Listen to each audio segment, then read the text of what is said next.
he would fast unless it was a mamash mitzvah.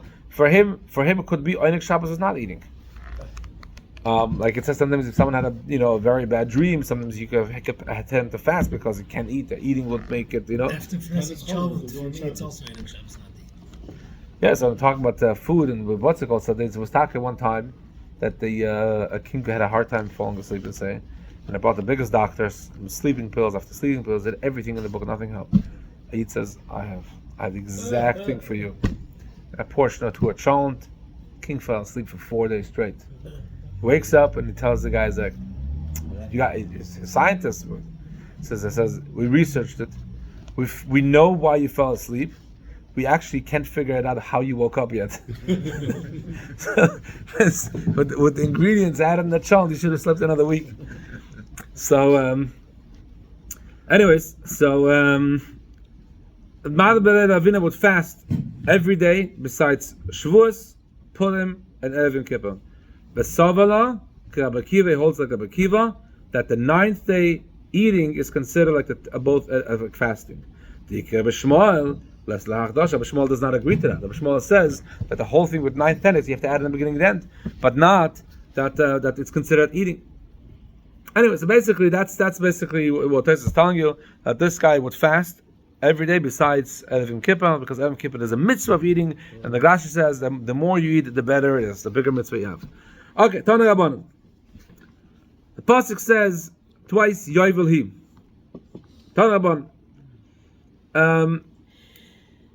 Right, the psukim read. We had the psukim already. This is bring it here as well.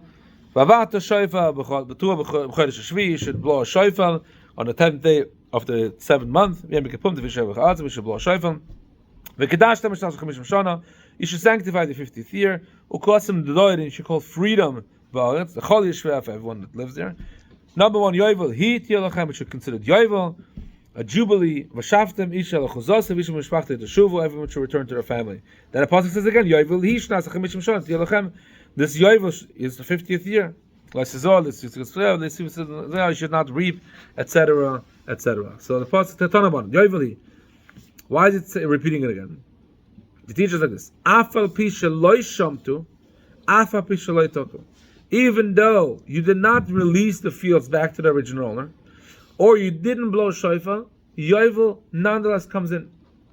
So if you had a field, if you had a shofar, and didn't blow it, Yovel will come in. But if you have slaves and you didn't let them go out, then the Yovel is not considered Yovel. So basically, in order to really make Yovel become Yovel, you have to release the slaves. So Yovel, even though they did not release the fields or did not blow shofar, still called Yovel. Could it be that Yovel will be considered Yovel even though he did not release the slaves? So Yovel is coming to teach Yovel. It's a Yovel nonetheless, even if he didn't blow shofar or he didn't release the fields. But he tells you, the word he tells you, that no, it's only Yovel the moment you release the slaves. Rabbi Yossi says the opposite. Not the opposite. It says like this: Yovel he afa b'shlei shamta afa b'shalcho. Even if he didn't release the fields, or he didn't send the slaves away. Yachal afa b'shlei taku. Could Yovel happen even if you don't blow shofar? So Rabbi Yossi says you have to blow shofar in order to make it Yovel, and the Yehuda says you have to release the slaves in order to make Yovel. And they all learn the same pasuk. So Rabbi Yehuda explains it. The Gemarrah is later going to say, and Ashi explains. It's very simple. The psukim read like this: first thing the pasuk mentions that he should blow shofar, and then it says, "You have to let the fields go."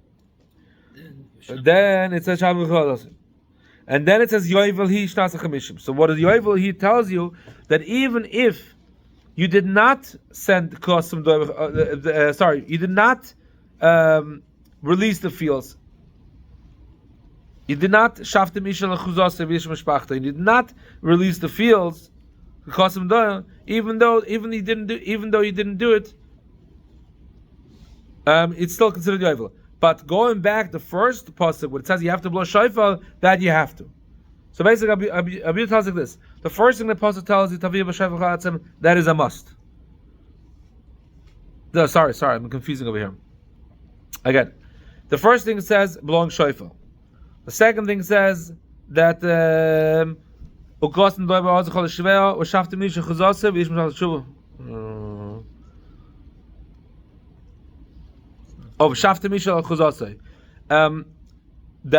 the fields go back.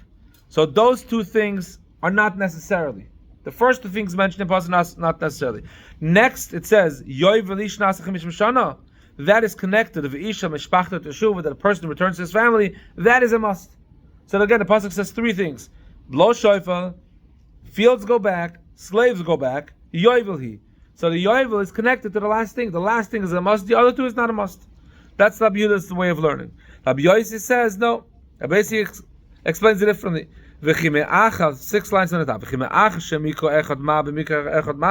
Yovel, the word Yovel teaches you that you don't have to have everything. The word he teaches you that you must blow shofar. So if one word of the pasuk teaches you to add, you don't have to blow, you don't have to release the fields, you don't have to release the slaves, and the word he coming to b'mayit, he coming to exclude it, you have to blow shofar. Why do you say that the pasuk goes like this? Why do I say that the yovel only happens if you blew shofar? Basically, you have a pasuk that tells you, one word tells you, I'm going to add that you don't have to have everything, and word more tells you that you must do one thing. So you have three items to choose from. It basically tells you, why do I choose these two that you don't have to, but this item is a must? Maybe flip it around. That's basically what he's saying here. Why do I say Yovel he, that Yovel teaches me, even if I did not send away the slave, it's still considered Yovel. But that's the word he teaches me, ve'ein Yovel elim kentaka, that only if I blew shofar then it's Yovel. Why in that order? Lefi, so Rabbi answers a very interesting answer. There might be a time where no Yid has a Yiddish slave. Not one Yid will own a Yiddish slave. And there, in such a time, but not one Yid owns Yiddish slaves. That could have even happened in times of Beis Hamikdash, because maybe no one stole them, maybe no one sold himself as a slave. So, if the entire Yovel is dependent on something that not necessarily will always happen, that maybe Yovel won't happen. If you say Yovel could only happen if you release the Jewish slaves, maybe there will be a time where there are no Jewish slaves. Will you say then there's no Yovel?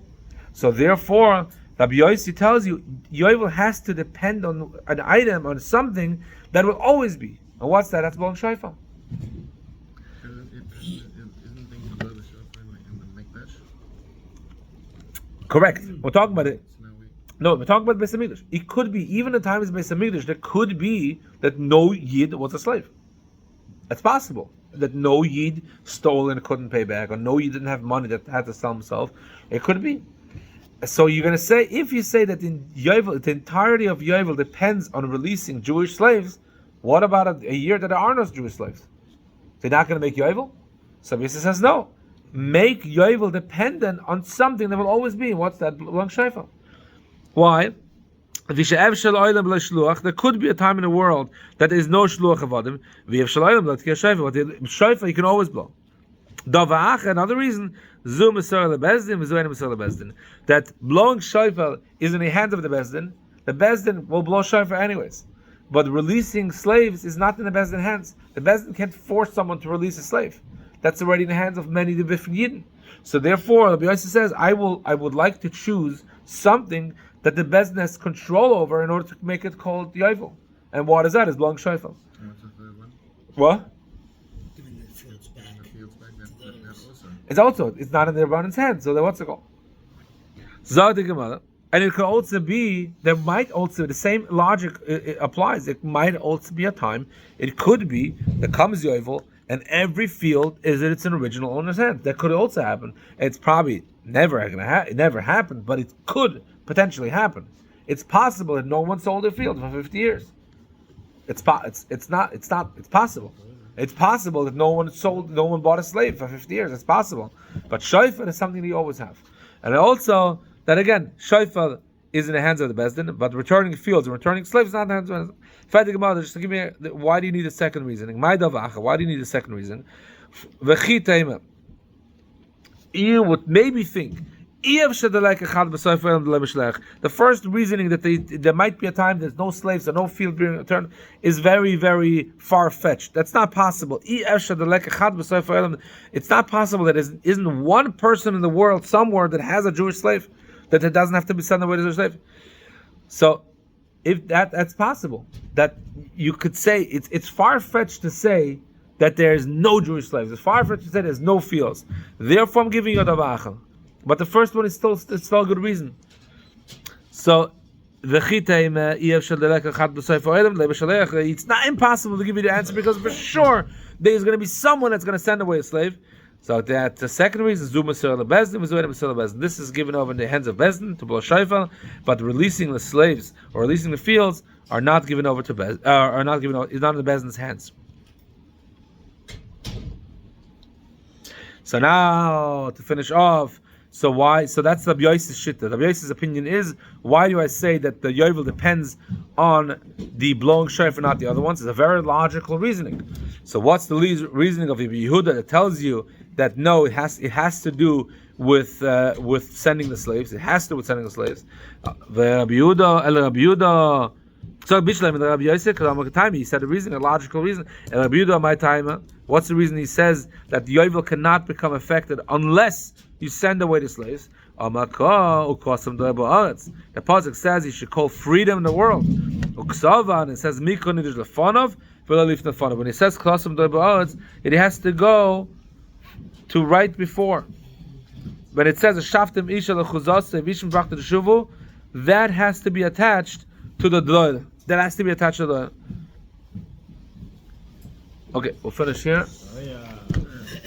Not to